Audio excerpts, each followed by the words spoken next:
The guy at the Charlottesville rally helped plan that rally, coordinate transportation there, was paid to attend. After the event, again, after the event where a lady was killed, the Southern Poverty Law Center almost tripled their income. $51 million to $133 million after they were coordinating the hate that took place at that crazy rally. You run a scam, you become the standard, you don't get prosecuted, and you make a ton of money. They got $800 million assets, $700 million in an endowment. Such a deal.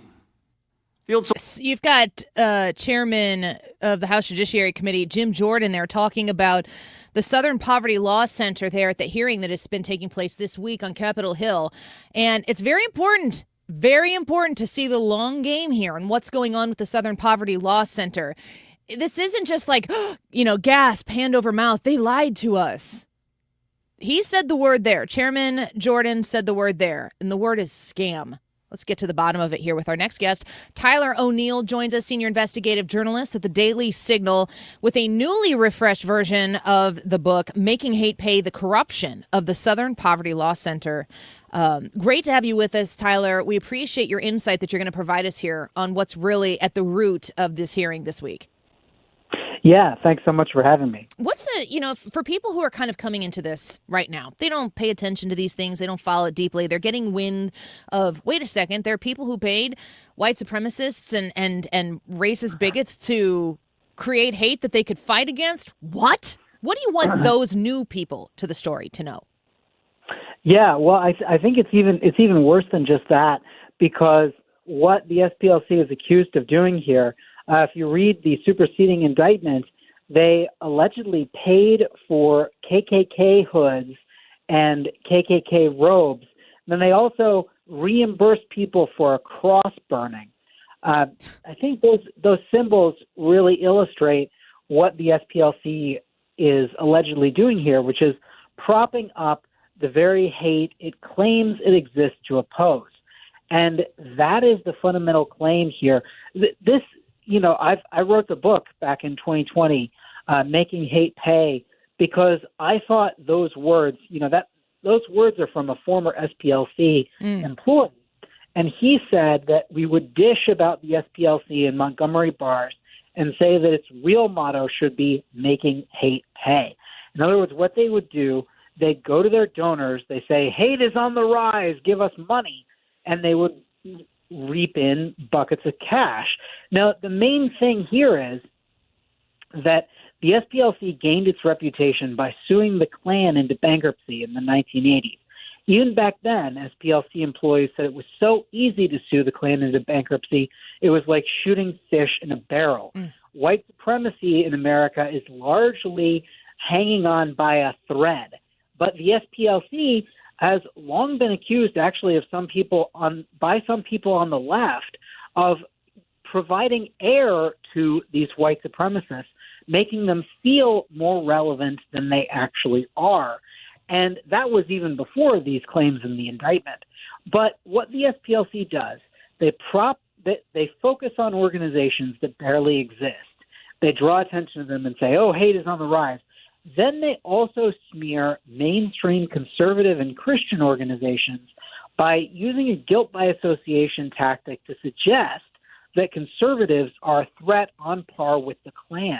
They put them on a hate map with Klan chapters that they say shows the infrastructure upholding white supremacy in America. All of that was known long before any of these indictments came out. So my point is, the SPLC has long had this practice, partially because their incentive structure is to find more hate, to go to their donors and say, we're necessary, give us money. And so they had this incentive structure to amplify and really exaggerate how hateful America is.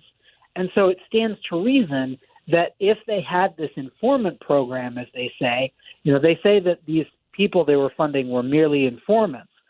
But some of the things that they allegedly funded in this indictment seem more like propping up these people than actually informing on them to dismantle them. Man. Okay. We're speaking with Tyler O'Neill, senior investigative journalist at the Daily Signal. I have so many questions, and I know we have limited time here. I am listening to your explanation of the arsonist also being the firefighter here, because that's what the Southern Poverty Law Center has been doing. And I think it was Alveda King yesterday at the hearing said, there are a lot of good things that the Southern Poverty Law Center has done in its history. But she went on to explain how it's poisoned the whole batch with what the Southern Poverty Law Center has been engaged in now for quite some time. And I have to ask, Tyler, with your investigation into this, what is the perceived goal of the Southern Poverty Law Center? Because what they're selling to people is they're out there fighting hate. Yeah. What is the actual goal of the Southern Poverty Law Center? What do they deem success? I think it's two things. Part of it is raising money, and part of it is demonizing conservatives, scaring them into silence. The SPLC does also oppose real threats of hate and violence, to be clear. There are organizations that, again, I would say barely exist. There's an organization called Atomwaffen Division, for instance, which is a neo-Nazi group that SPLC has said one of their informants led to the prosecutions against one of the Atomwaffen Division leaders who was planning violent attacks. Thankfully, in America today, that sort of hate is very small and marginal, and it deserves to be combated. But an organization like the SPLC only ever seems interested in any sort of hate it can claim is coming from the right.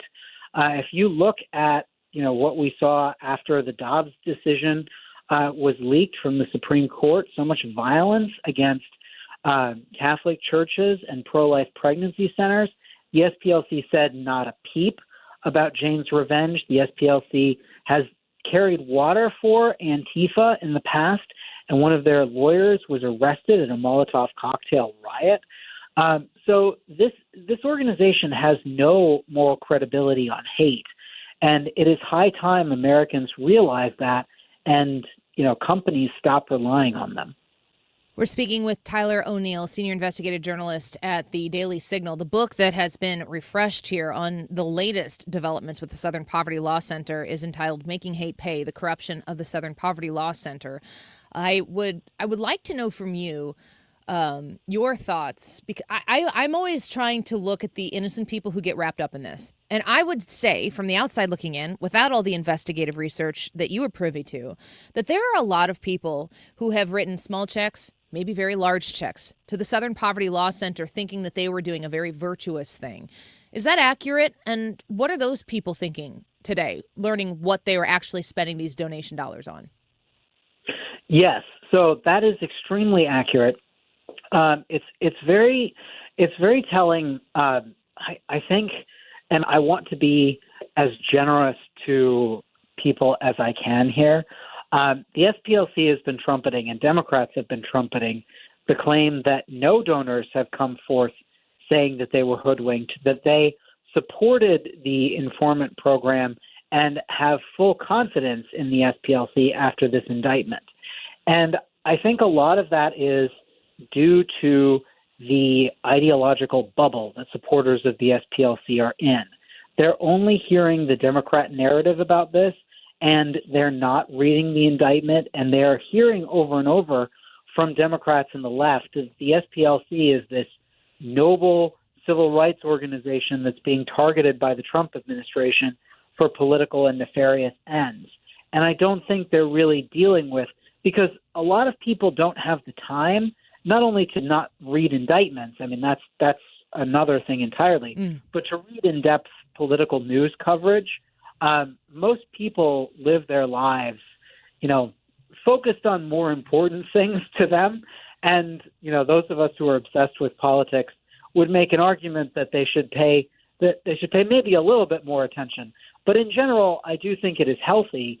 Those of us who are obsessed with politics, there's something a little unhealthy about us.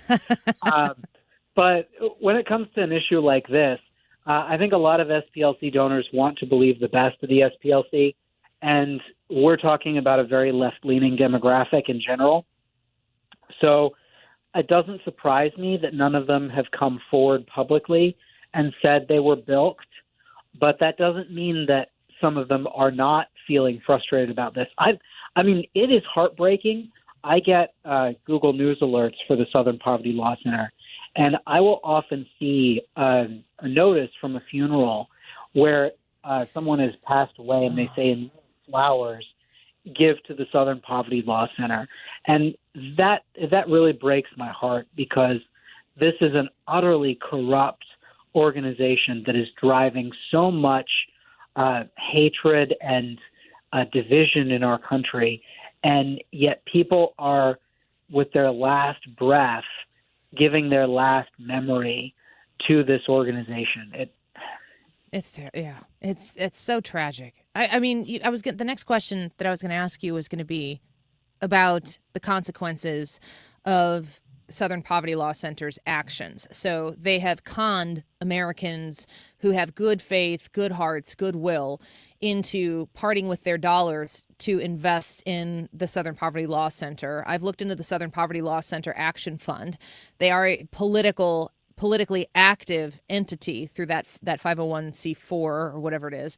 Can you talk to me about the consequences of developing a hate map, putting Turning Point USA on it, identifying Christians and conservatives, small businesses, people who have a different line of thinking? What kind of consequences have real Americans faced because of the actions of the Southern Poverty Law Center? Yeah, how much time do you have? Well, I got a little bit here. There are so many. I mean, the worst of the worst, in my opinion, is what happened at the Family Research Council in 2012, when an LGBT activist looked at the SPLC hate map, saw that the Family Research Council was on there as a quote-unquote anti-gay group, and decided to go to the Family Research Council with a semi-automatic handgun and a bag of Chick-fil-A sandwiches, planning to shoot everyone in the building and smear a Chick-fil-A sandwich in their faces. Thanks only to the bravery of the building manager, this man's horrible plot was foiled. But the SPLC has kept Family Research Council on the hate map ever since. And, you know, as we all know, we know what happened to Charlie Kirk last year, just a few months after the SPLC put him on the hate map, his organization, Turning Point USA. Mm-hmm. In both of these cases, it's important for me as a journalist to say that the SPLC condemned these acts of violence, but they did not ever really acknowledge that their hate labeling could have encouraged such an attack, and they have kept both organizations on the hate map ever since. The really horrible thing about the SPLC is that they don't just put out this hate map; they then go to all sorts of areas of American civil society and pressure people to blacklist, demonetize, debank, cut off funds from these organizations. So when they put out their hate map, they had a coalition of left-leaning groups called Change the Terms, which existed to lobby social media companies to remove anyone on the SPLC hate map, any group the SPLC called a hate group. And these groups, you know, they include mainstream conservative and Christian organizations. One of the groups I can never get out of my mind, because this is a lady, it's called the Ruth Institute. And she is on the hate map in part because she quoted the Catechism of the Catholic Church. She quoted it verbatim about their statement on homosexual activity. And you can disagree with the statements of the Catholic Church and the traditions of Christianity, but the tradition of Christianity and the statement of the Catholic Church is that homosexual activity is intrinsically disordered. The SPLC took that quote from her and said that that was evidence of hate, put her on the hate map, and then she lost her credit card processor. Her small nonprofit had to find a new credit card processor because they cut off services to her because she was on the hate map. And this sort of thing, like it's everywhere. Eventbrite has an official policy using the SPLC hate map, and they have canceled events with Moms for Liberty. And then you have this movement to try to get donor-advised funds to prevent money from going to these so-called hate groups. And so this is a broad-based civil society effort to systematically smear conservatives and cut them off from polite society. And that's why I say this is systematic defamation. This is the sort of thing that the SPLC really needs to be held to account for. And, I can understand if some people agree with the SPLC's policies, but the idea that you would stand by when good people are being compared to the Klan and when companies are being told they need to blacklist these people systematically, it is beyond the pale. Tyler O'Neill speaking with us, senior investigative journalist at the Daily Signal. I only have like a minute left, but I do want to ask you the question. Is the Southern Poverty Law Center salvageable? Is it something that can be fixed, or does it need to be scrapped altogether? Yeah, that is a question the Southern Poverty Law Center needs to answer. I think at the very least they need to utterly dismantle this fatuous notion that the right is somehow all connected to white supremacy. And the only way they could ever be salvaged is if they took apart the hate map and returned to their original mission, which was representing poor people in the South with legal representation. I don't think that's likely to happen, but I do think that is a noble mission. And if they were to return to that and stop smearing people, then there might be a case for them still existing. Tyler O'Neill, we're going to continue to follow this story. We will invite you back so you can continue to update us as you have that book, Making Hate Pay, The Corruption of the Southern Poverty Law Center, for people who want to deep dive in this. You've done the work, and it is worthy of our own investigation to read the work that you've done. Thank you for the time today. It's great to speak with you. We look forward to doing it again. Yeah, thanks so much for having me. Take care. Bye-bye. Senior investigative journalist at the Daily Signal, Tyler O'Neill.